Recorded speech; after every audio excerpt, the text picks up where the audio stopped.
وزیر اعلیٰ محمد شہباز شریف سے پاکستان ویمن کرکٹ ٹیم کی سابق کپتان اور مایہ ناز کرکٹر ثنا میر نے ملاقات کی۔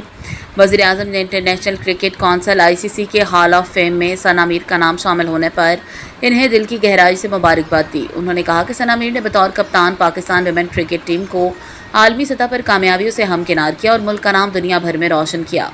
وزیر اعظم نے امید ظاہر کی کہ ثنا میر آئندہ بھی اپنے تجربے سے نوجوان کرکٹرز کی تربیت اور رہنمائی میں بھرپور کردار ادا کرتی رہیں گی۔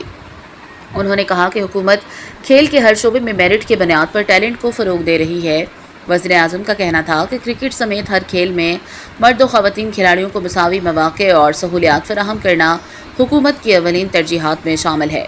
ثنا میر نے وزیر اعظم کا شکریہ ادا کیا اور کہا کہ وہ ICC اور ورلڈ کرکٹ ایسوسی ایشن میں پاکستان کی بھرپور نمائندگی کے لیے پرعزم ہیں۔ ثنا میر نے پاکستان میں خصوصاً خواتین کرکٹ کو مزید فروغ دینے سے متعلق تجاویز بھی پیش کیں۔